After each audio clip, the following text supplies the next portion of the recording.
محرم 61 ہجری کا سورج جیسے ہی طلوع ہوا، کربلا کی سرزمین پر کچھ ایسا ہونے والا تھا جس نے تاریخ کا رخ موڑ دیا۔ یہ وہ دن تھا جب نواسۂ رسول صلی اللہ علیہ وآلہ وسلم نے اپنا آخری پڑاؤ چنا۔ لیکن کیا آپ جانتے ہیں 2 محرم کو یزید کی فوج نے ایسا کیا منصوبہ بنایا جو آج تک کسی کو مکمل معلوم نہیں؟ کیا واقعی حضرت امام حسین کو پانی بند کرنے کی دھمکی اسی دن ملی؟ اور کربلا کے میدان میں کس ہستی نے سب سے پہلے اپنے قدم رکھے؟ آئیے جانتے ہیں ان واقعات کو جنہیں سن کر روح کانپ اٹھتی ہے۔ بسم اللہ الرحمن الرحیم۔ محترم ناظرین، السلام علیکم ورحمۃ اللہ وبرکاتہ۔ کربلا ایک ایسا نام جو صرف میدان جنگ نہیں بلکہ صبر، وفا، قربانی اور حق کی فتح کی علامت ہے۔ یہ وہ میدان ہے جہاں نواسۂ رسول صلی اللہ علیہ وآلہ وسلم نے ظلم کے خلاف کھڑے ہونے کا اعلان کیا اور رہتی دنیا تک مسلمانوں کو یہ پیغام دیا کہ حق کے لیے سر کٹایا جا سکتا ہے، جھکایا نہیں جا سکتا۔ 2 محرم 61 ہجری کا دن تھا جب امام حسین کا قافلہ، جس پر ان کے اہل خانہ اور وفادار ساتھی شامل تھے، کربلا کی تپتی ہوئی سرزمین پر پہنچا۔ یہ جگہ نہ کوئی درخت، نہ سایہ، نہ پانی، ایک سناٹا، ایک سکوت طاری تھا۔ امام حسین نے وہاں خیمے لگانے کا حکم دیا۔ یہ وہ لمحہ تھا جب زمین و آسمان بھی حیران تھے کہ ایک نبی کا نواسہ، اس کے اہل بیت اور ننھے بچے ایسی بے آب و گیا سرزمین پر کیوں رکے؟ کیا یہ جگہ پہلے سے طے تھی یا امام حسین کو وحی کے ذریعے بتایا گیا تھا؟ یہ وہ راز ہے جس پر آج بھی محققین غور کرتے ہیں۔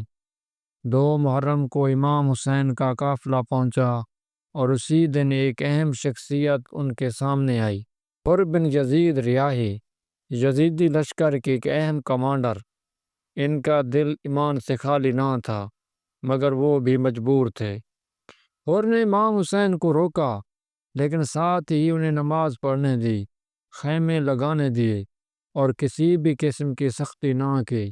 کیا حر اس وقت ہی دل سے امام حسین پر ایمان لا چکے تھے؟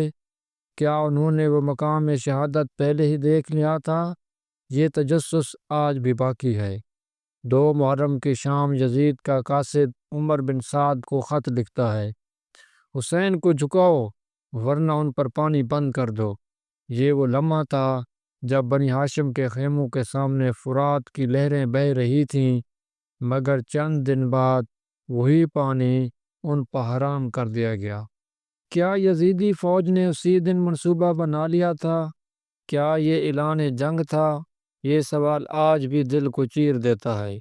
2 محرم کو جیسے ہی خیمے نصب ہوئے، حضرت زینب، حضرت سکینہ، حضرت علی اکبر، حضرت عباس اور دیگر اہل بیت نے کربلا کی فضا کو اپنے صبر سے روشن کر دیا۔ امام حسین رضی اللہ تعالیٰ عنہ نے خیموں کو اس ترتیب سے لگوایا کہ خواتین اور بچوں کی حفاظت ممکن ہو۔ رات کو خیموں سے تلاوت کی آوازیں آ رہی تھیں۔ کیا یہ آخری راتیں تھیں؟ کیا سب جان چکے تھے کہ یہ کربلا آخری پڑاؤ ہے؟ 2 محرم کی رات امام حسین نے اپنے اصحاب سے کہا: ہم پر ظلم ہونے والا ہے، جو جانا چاہے چلا جائے۔ لیکن کسی نے بھی پیٹھ نہ موڑی۔ حضرت مسلم بن اسجا، حضرت حبیب بن مظاہر، حضرت زہیر بن کین سب کہنے لگے: حسین، ہم آپ کے ساتھ ہیں، چاہے ہمیں ٹکڑے کر دیا جائے۔ یہ وہ لمحہ تھا جب وفا اپنی انتہا کو پہنچی۔ کچھ مورخین کہتے ہیں کہ 2 محرم کو امام حسین نے زمین کربلا کو مخاطب کر کے کہا تھا: اے زمین، تو جانتی ہے تیرے سینے پر کون قربان ہونے آیا ہے۔ کربلا کی زمین سن رہی تھی۔ شاید اس نے وہ آہٹیں محسوس کیں، وہ آنسو سہے جو آج تک اس کے ذروں میں محفوظ ہیں۔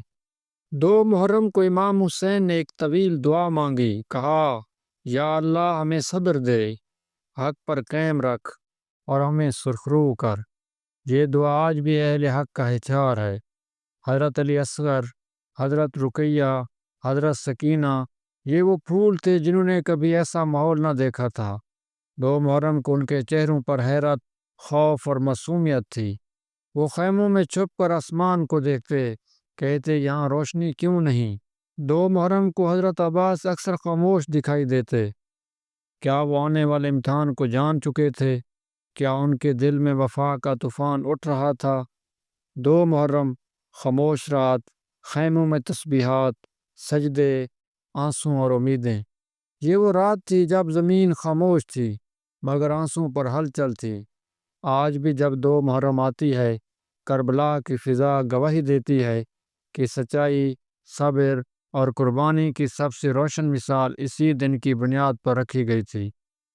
یہ محض ایک دن نہیں، یہ حق اور باطل کے درمیان لکھی گئی وہ سطر ہے جسے قیامت تک کوئی مٹا نہیں سکتا۔